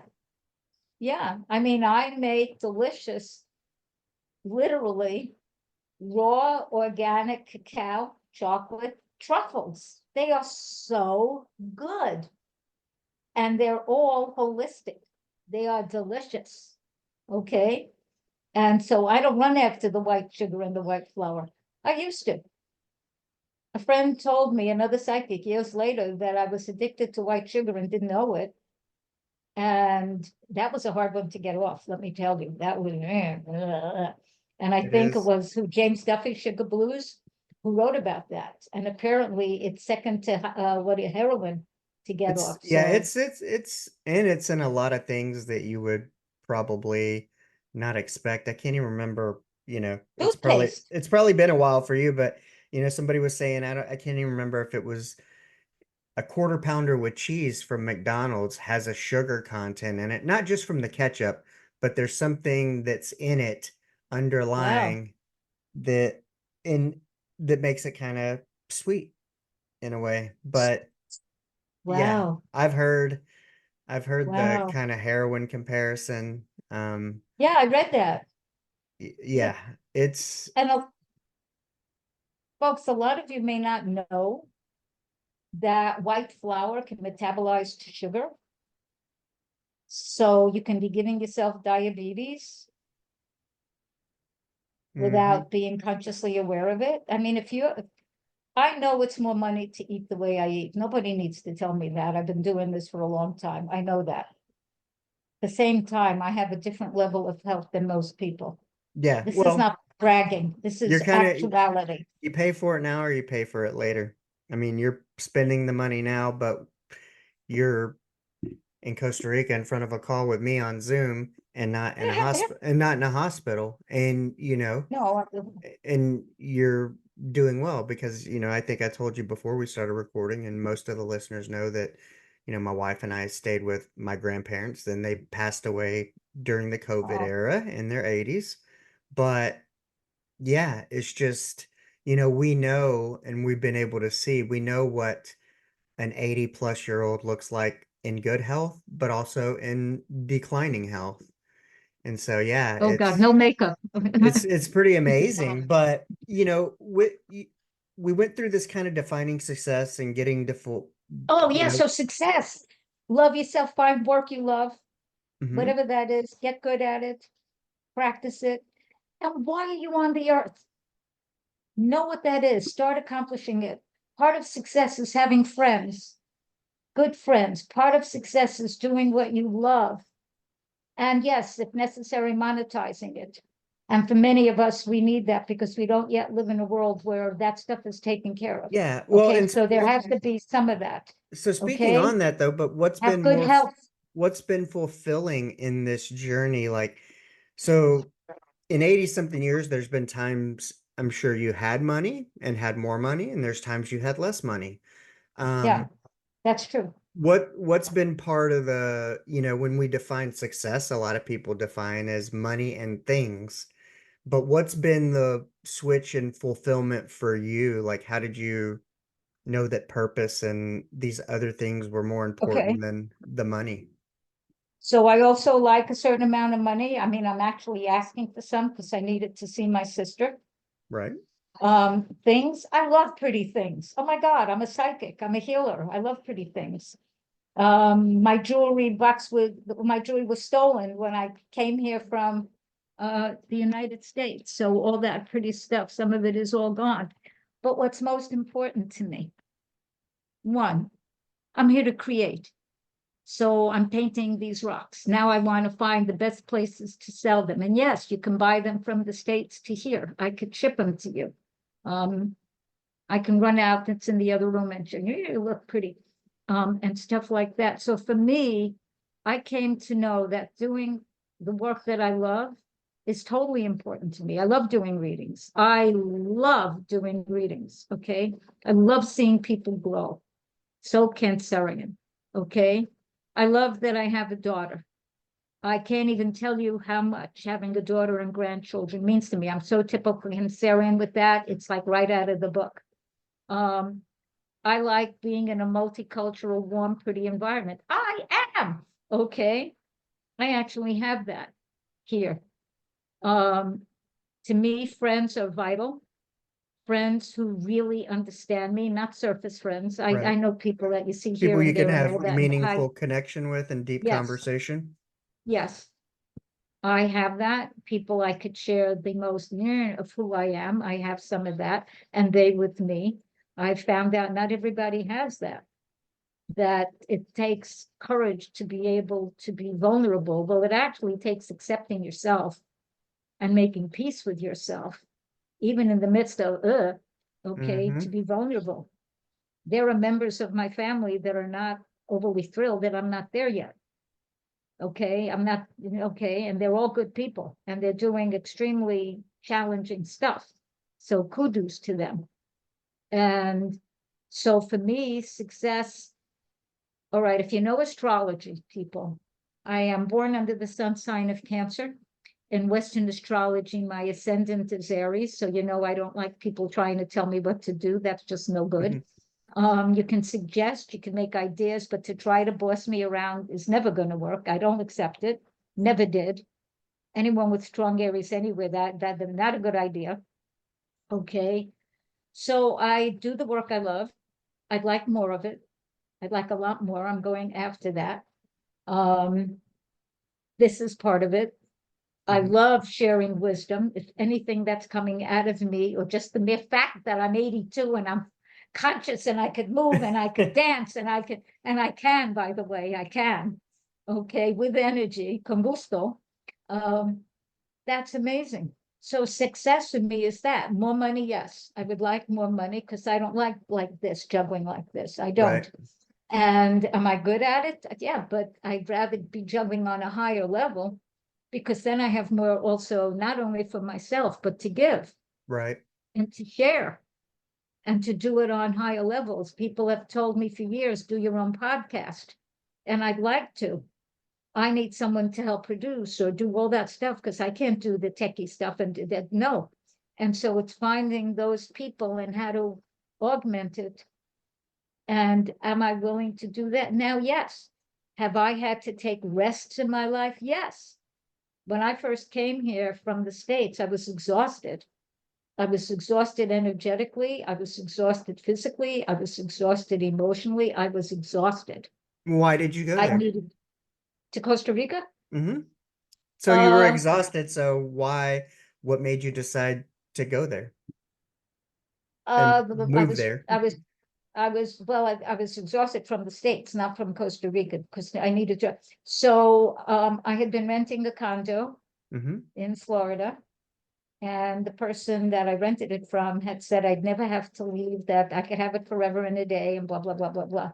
And then that person's spouse died, and they decided they were going to sell the condo.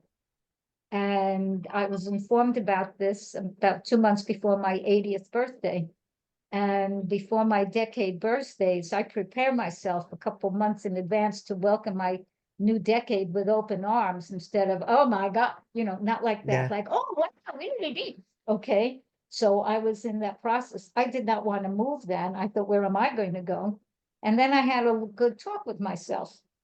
And it was obvious I never intended to stay at that place for the rest of my life. I never did. So I said, well, surprise, surprise, the universe has arranged that I am going to move, maybe before I thought, but they know, and I Right. don't, because I could just sit around. So I thought, so where do I want to go? Well, I like warm weather. I'm a July baby.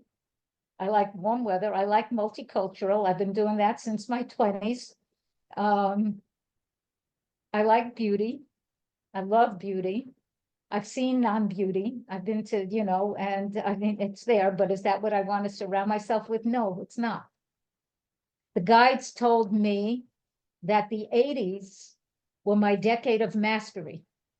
I was to embrace that. I was to welcome it. I was to be that, which means I can't go, me, no, to embrace it and allow it. So I thought, so what? Well, and I wanted someplace less expensive than the States. Right. Because with her saying, I'm going to sell this place, you'll have time to move, I didn't have that kind of money. I did not. My social is way lower than the average. I do not. No, because for years I did psychic healing work, and there was no pulling it out of anything. Right. And I needed every penny I made, I felt, to raise my daughter. Okay, I was a single mother. My ex passed away when my daughter was 7, so I was the it. And so, and I didn't run after 20 jobs because I wanted to be on hand to be a mom. And I didn't like that kind of work. I don't fit into that corporate stuff. That's just not me.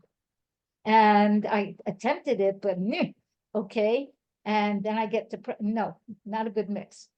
And I was trying all these other things out and learning and growing and this and that. I mean, how many books do I have? I have 4 books and 3 courses. I want them selling beyond word. I do. I want everyone to have them. I didn't write them for me. I wrote them for you. And yeah, if you want them, I'll make it possible for you to have them. And it's on the website. So I moved because I couldn't stay. And when I looked at my options, I had heard about the blue zones. And that was where, if people don't know, where people have been living more than the average to 100 and beyond. I thought, well, that's for me because I was turning 80. Right. So I thought, where are they? So I looked at where some of them were, and I didn't feel a pull. Did I want to stay in the States? Okay. And we So don't have the Costa life Rica, expectancy. I beg your pardon? Oh, I was like, we don't have the life expectancy. That's the problem with America, is that we have some of the best technology, but we don't live the longest.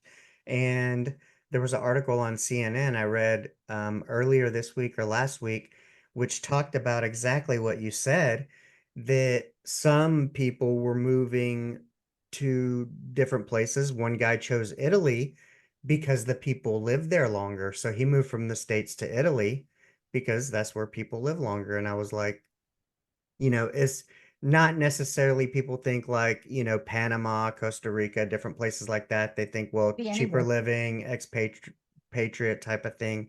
But it was the first time I'd ever kind of looked at that thing of going, the people live longer. There must be something there, whether it's the culture, the pace of life, what they deem All is of it. important. Because, in the States, what's important to us? Capitalism and money and more and It- more and more, as opposed to slow down, be kind, be nice, um, chill out. Let's make exchanges for things. Everything's not classable or, um, but yeah, so I find that very interesting because I just read an article on that. So I came to Costa Rica and I thought, well, I have to check something out before I move because I Yeah, didn't know Costa Rica. So I booked a 3-week, 2 or 3 week, I forget, journey. And I picked places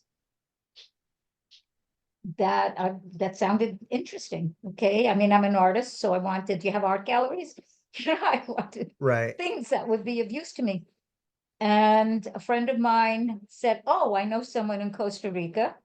So right then and there, she called him on WhatsApp. I was like, oh, okay. And I spoke with him. And he lived near Puerto Viejo, which is where I live now. And he mentioned it was like where I lived there. And some people said, oh, this is dangerous. And I laughed. He said, do you think where you live now is dangerous? I said, no. And he said, it's similar and blah, blah, blah, blah. So we made arrangements that when I came in, I would meet him. Okay. And he would like show me certain things. Right. So that's how we started. And then someone else I knew lived by the Nicoya Peninsula, which is an official blue zone. So she said I had to come and see her And she had found a place for me that I would have to look at. I looked at my social, this is literally how this happened, okay? I looked at my social security check, which there are migrants who get a bigger check than what I get, okay? I don't know how that happened, but it is, okay? And I've been working since I'm 14, one thing or another. And so I knew I was going to go to the Nicoya Peninsula, the official blue zone. So when I came in, just kind of bottom lining it, you all land in San Jose, the capital, and you take a shuttle bus. And I actually, anyway, whatever, I took flew the little plane. Oh my God, that was so much fun. Okay, you bounce to go to Limon, and then I was driven into so I went to Puerto Viejo, stayed at an Airbnb, really nice people. I'm friends with the owner still. And this guy who we just met, but we'd spoken on the phone through WhatsApp a couple times, he managed to have met somebody who met somebody. And before we knew what was happening, I was in a car looking at properties. And this was too small, that was too small. They showed me, because I'm an artist and I need space. And I was hoping my family would visit, okay, my own progeny and the progeny of my progeny. So I got a place that could have accommodated that at the rent that I wanted. Because if my check was this, Mm-hmm. and what I have to pay, because I have to pay things. Okay, I have a phone, there's stuff you have to pay. And that left this, which meant my rent had to fit into that. So I actually found the place where that worked. What I did not count on was that my SBA loan is not this, it's this. So there are expenses that I did not realize that I have that have to be taken care of. So my check is gone. Mm. When Chicken today, feathers tomorrow. Yeah, well, that's it. And normally I have clients, but since this thing with my sister, not so much, because my energy isn't out. My energy is let me get there Yeah. and all of that. And I will, and yes, if you would you please, $5 support would be good. Yeah. And so I checked the place in Nicoya. It was really nice. I looked around. It was more built up than, because I had checked the other place. It was not built up, but it was nice. It was big enough. I told her I liked it. I could live here. And we made I said, the first I have to check this other place, because I told a friend I would. I will let you know. I think it was 2 weeks. Within 2 weeks, hold this for me. Hold it. And so I saw the other one in the Nicoya Peninsula. And I said, I like living multiracial, multicultural. I do. And almost everyone I saw there was my complexion. Oh. Now, I'm fine with me, I'm fine with you, but that's not multicultural. It's not how I prefer to live. I Right. like multicultural. So I turned down Nicoya and moved into this other place that was in Coweta. Mm. And I lived there for a year, and now I'm in Puerto, which is a little more better. If one wants some clients, it's just different. But they're both very nice. For laid back Costa Rica, not American lifestyle, different. Yeah. Very And different. it's much more laid back. Yeah. Don't they have what's their saying? Pura vida? Pura vida, Yeah. pure life, pura vida. Is everyone here pura vida? No, we have pollution. We have to have the water more purified. There are issues with solid waste. This is not, don't think, oh, I'm just coming to paradise and I could, no, there are issues here also. Different than the States, and some following in the tracks. But some people just want money, money, money, money, money. And they will allow the land to be degraded. And that's some Yeah. of the people in government, not all of them. I am learning more and more. I'm doing my best to be in position so I know more and can write about it. But yeah, so that's part of what got me here. Do I want to live back in the States? No. If I had all that money, I would back and forth. There are things I just love about Costa Rica. It's a completely different energy. Mm-hmm. And I think part of it is that there's no military here. We do have police, but there's no military. And there's just something different about that. And there's much less tech, high tech, although that's also changing. The Right. United States is high tech wherever you look. Yeah. That affects our vibration, that affects our brain, that affects our emotions, that affects our heart, that affects our frequency. And most people aren't aware of it because they're in it. And when someone comes out of it and is in a different vibe, especially if you're a sensitive, and I am, it's palpably different. Yeah. I think some people, it's, you know, living in a 3D, looking at 2D, people, they see, so this is what they think, but you forget, or some people don't, that in science, there's frequencies that range outside of color spectrums, outside of decibels that we can hear, outside of whatever. I mean, I guarantee you there's electromagnetic waves or something coming out of this microphone, the computer, the headphones, and whatnot, but I can't see them. And so Yeah, we're in it, kind of like you said. But it doesn't mean that you're not being impacted by it. And like some yeah, people will say, like, hey, one summer we went to Michigan and the internet wasn't great, which was fine with me. And we stayed on a lake and it was just beautiful and relaxing. And it was like, is part of it, it's a combination. People probably, because you didn't have all that electronic stuff coming at you all the time. That's why yeah. you felt relaxed. And especially a place like New York City, man, you got And that's where Times I'm Square, from. you got all the electronics, everything through the square, marquees and boards and signs, and it's just energy being just thrust out into the world. Um, Yeah. When yeah. we're born, when we take our first breath, we are breathing in the very vibration of where it is we are born. Oh, We are taking that whole thing in, and it's different in different places. I think part of that happens so we have like a sort of foundation or like where a grounding place might be. I mean, I was born in Brooklyn. I was born on the eve of World War II, but I was born. So yeah. I probably took in all that stuff. I was born July 1942. Go look at the history because Took in a lot of Pearl Harbor tension, was what do you look? a lot of So worry, we a all lot of have to, concern. so we all have to do something to clear that. At some point, I meditate, I do breathing oh, do we have time for me to Yes, do a I was breathing gonna tell attunement? you I gotta leave in a little bit to meet my wife, so I wanted to do the breathing attunement before we hop off. Okay, so this is a really cool one. It's called the lifting process. I don't have earrings, so I'm gonna take this off. I learned it from Patricia Hayes. That's not Louise Hay. So this doesn't matter what somebody's spiritual, religious, or anything path is. Mhm. Anyone can do this. It doesn't conflict with anything. I'm going to explain what we're going to do. Then I am going to do it.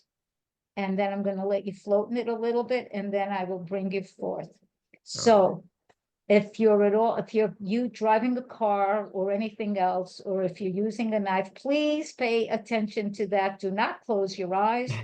Okay, if you're in any position where you could actually sit back or lie back and close your eyes, take off your shoes, be really comfortable, please do that. Okay, if you have clothing on that's tight, loosen it so you could really go with this. So what we're going to do, I'm a healer, so I'm going to send healing energy because I like doing that. And if you don't want it, just tell the universe in it that keep it like away from you. It will not go into you until you ask for it in that case. And then I'm going to be repeating a phrase, well, 3 phrases. You're getting higher and higher, lighter and lighter, freer and freer.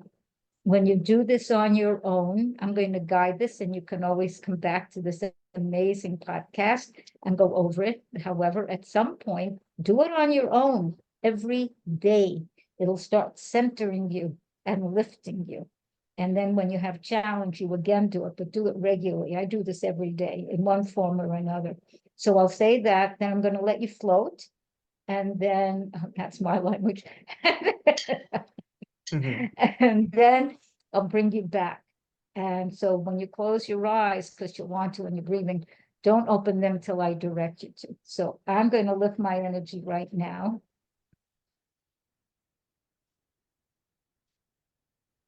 And thank you for letting me do this. Thank you.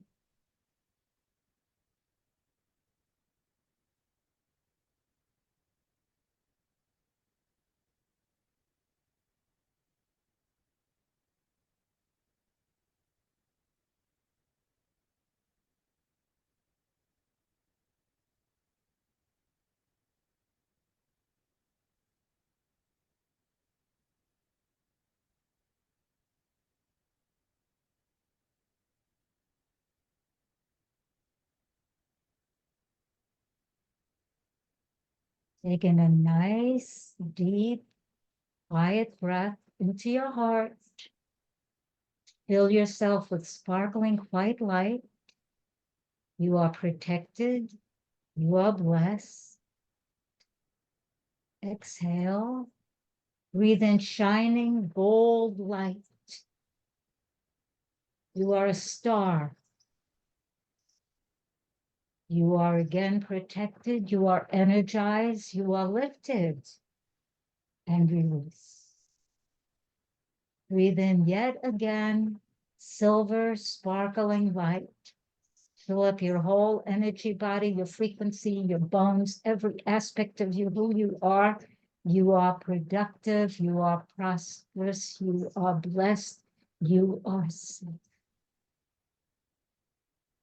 Now continue breathing at your own pace as you allow yourself to get higher and higher, lighter and lighter, freer and freer. You're getting higher, higher, lighter, and freer. It's easy. Higher, lighter, freer. You are safe. You're protected. You're filled with healthful energy.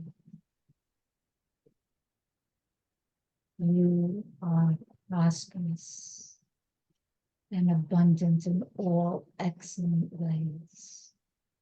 Higher, lighter, freer, safe, peaceful, alive.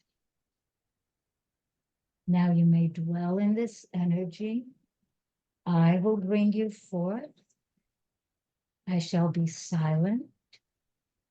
You can send healing energy to any aspect of your being that you choose, to any aspect of your life, to your future, your past.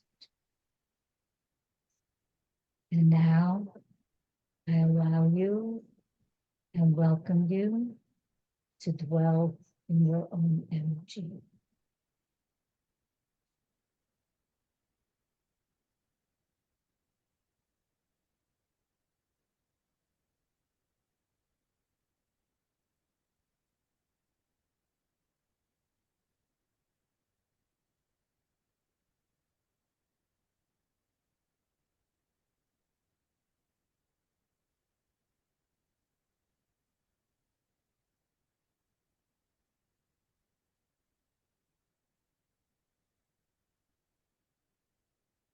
Keeping your eyes closed, you may gently and softly begin to wiggle your fingers and toes. You may gently and easily begin to move your hands on your wrists, your feet on your ankles. You may gently begin to move and pack your body. Gently have your head upright, gently and relaxedly on your neck. And when you feel ready, you may slowly and gently begin to open your eyes.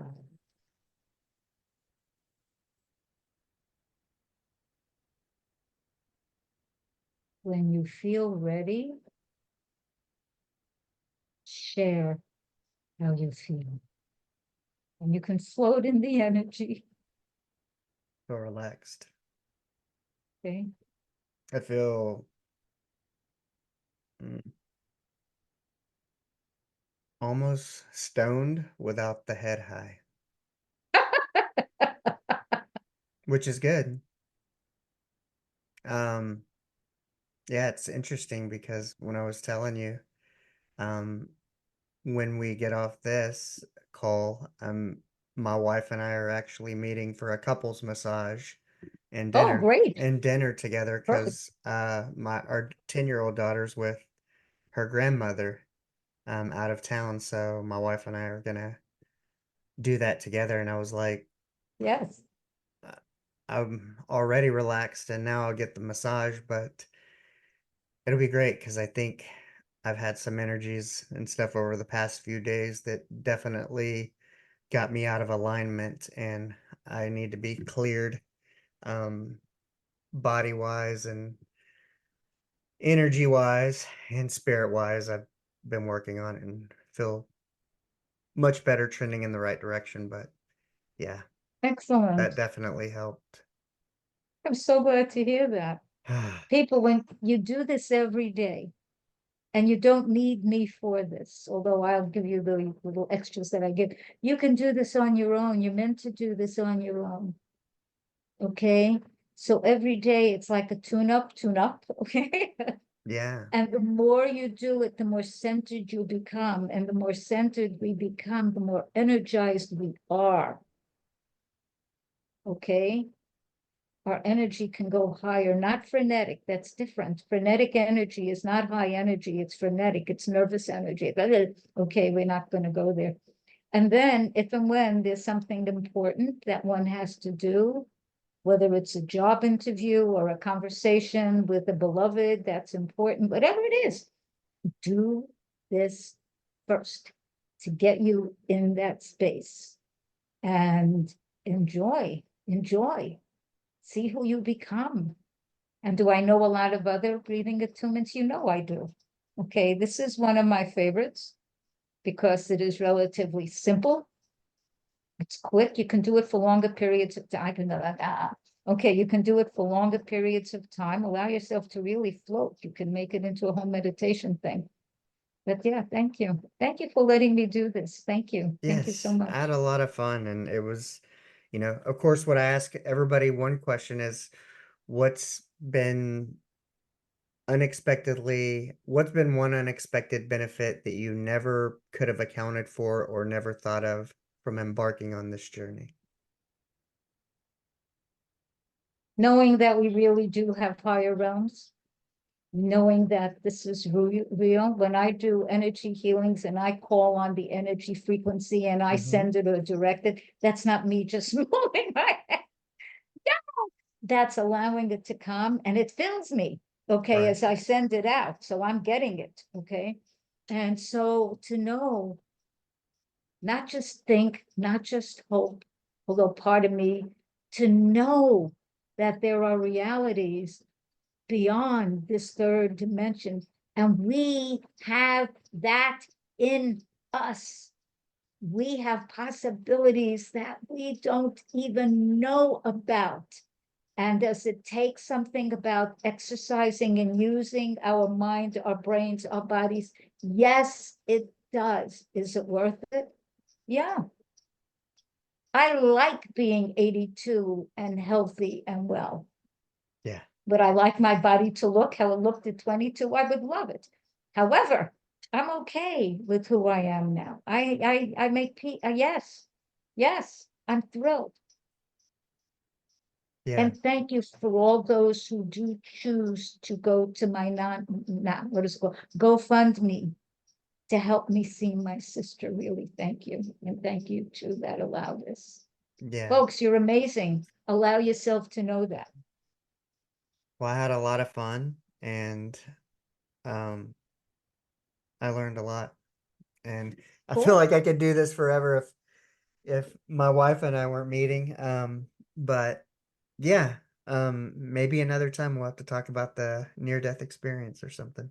Okay, I would be glad to. Oh, I know. Yes, that was So amazing. yeah, I just And listened that, to a podcast on that topic, so it's kind of yeah, interesting. But yeah, they're real. I spoke with the shiny light beings, but that's for another time, not now.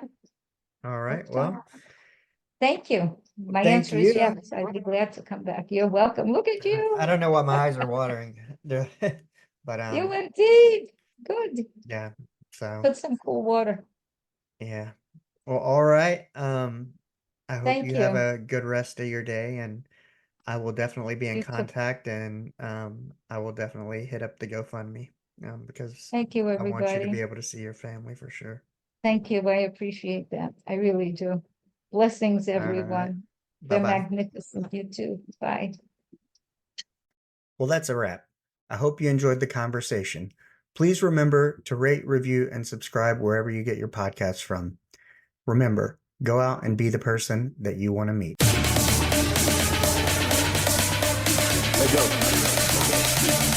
Asteroid of fear.